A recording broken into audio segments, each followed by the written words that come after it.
Hello दोस्तों, good morning. कैसे हो आप सब? होप आप सब ठीक होगे और मस्त होगे। Welcome to my blog. मैं भी ठीक हूँ। तो आज मैं बनाने वाली हूँ बाटी चोखा। ये ब्लॉग रात का शूट किया हुआ है। रात में मैं बनाई थी बाटी चोखा। बिहार का फेमस है और लिट्टी चोखा भी बोलते हैं।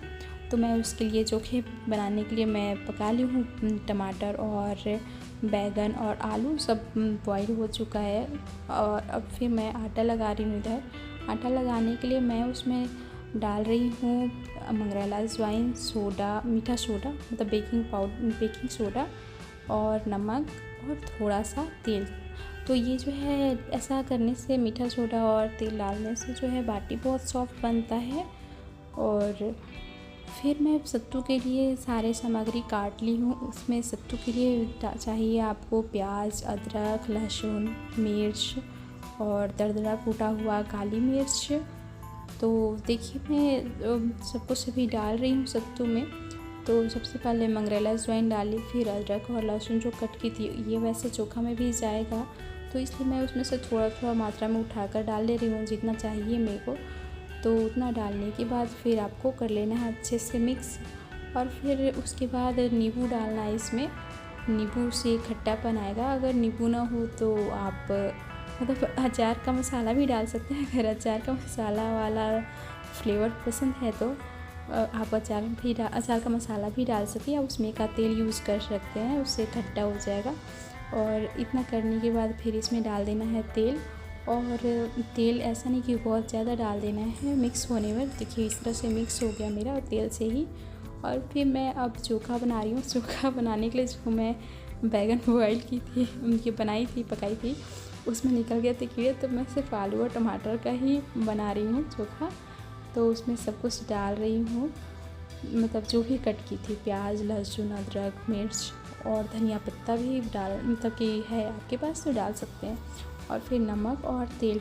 और अगर ये खट्टा नहीं हुआ है, ये भी खट्टा मतलब खट्टा वाला फ्लेवर रहता है ना, तो अच्छा लगता है। खट्टा नहीं हुआ है तो इसमें भी आप नींबू डाल सकते हैं। तो ये बन गया। आटा लग गया है मेरा। आटा को टाइम हो गया, मतलब कि ये आटा जो है फूल गया अच्छे से, सॉफ्ट हो गया है। मैं उसे मिक्स की और फिर उसके बाद लोई लेकर और फिर उसको बना रही हूँ उसमें सत्तू भरने के लिए। देखिए इस तरह से मैं बना रही हूँ। कुछ लोग बेलकर भी बनाते हैं, मतलब कि बेलन और चौकी में रोटी की तरह जैसे बेलते हैं वैसा बेलकर भी बनाते हैं। लेकिन मैं इस तरह से हाथ में लेकर और फिर उसको गोल की हूँ अंगूठे की मदद से। और फिर उसमें हल्का सा सत्तू डालकर और इस तरह से गोल कर रही हूँ।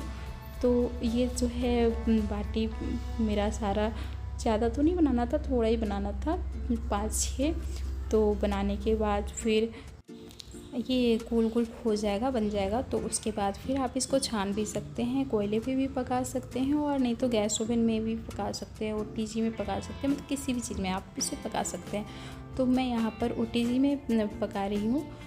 तो बहुत ही सॉफ्ट बाटी बना था। आप इस तरह से ट्राई कीजिएगा। और बिहार में तो हर जगह ये मिलता है, तो आप एक बार बिहार जाकर देखिएगा तो वहाँ पर हर जगह स्टेशन के पास यही खाना मिलेगा।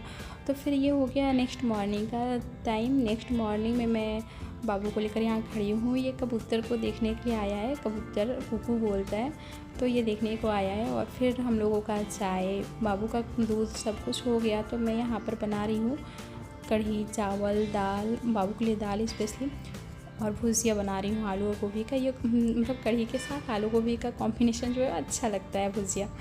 तो फिर कढ़ी बनाने के लिए मैं यहाँ पर ले रही हूँ मिक्सी के जार में दही लेने के बाद फिर उसमें डाली बेसन और फिर बाकी के जो मसाले हैं वो डाल दी इसी में जार में ही। और फिर इसे मिक्स कर ली उसमें, हम तो मिक्सी में उसे मिक्स कर ली।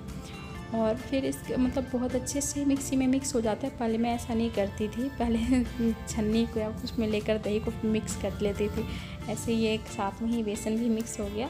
तो ये मेरे को तरीका बहुत अच्छा लगा। आप भी ऐसे बनाकर देखिएगा एक बार। फिर कढ़ी जो है छौंकने के लिए सरसों और सूखी मिर्च, तेज़पत्ता और करी पत्ता इतना लेकर और फिर मैं कढ़ी को छौंकती हूँ। और ये सब हो गया मेरा। बाबू के लिए भी भुजिया अलग कर ली, फिर बाकी भुजिया में नमक ये मिर्चा डालकर फिर पकाई हूँ उसे। तो खाना पीना हम लोगों का हो गया और अब ये जो है टाइम है दोपहर का, जब वो खेल रहा है और वो इडली छोड़ ही नहीं रहा है। इडली का जो ये है तब बर्तन वो छोड़ ही नहीं रहा है, उसे चाहिए ही। और आज मैं इसके खिलौने जो भी हैं तो बहुत सारे खिलौने हो गए हैं, तो इसी खिलौने आज मैं हटाने वाली हूँ। इसी के साथ मैं करती हूँ व्लॉग के एंड। मिलती हूँ कल नेक्स्ट व्लॉग में। Bye bye.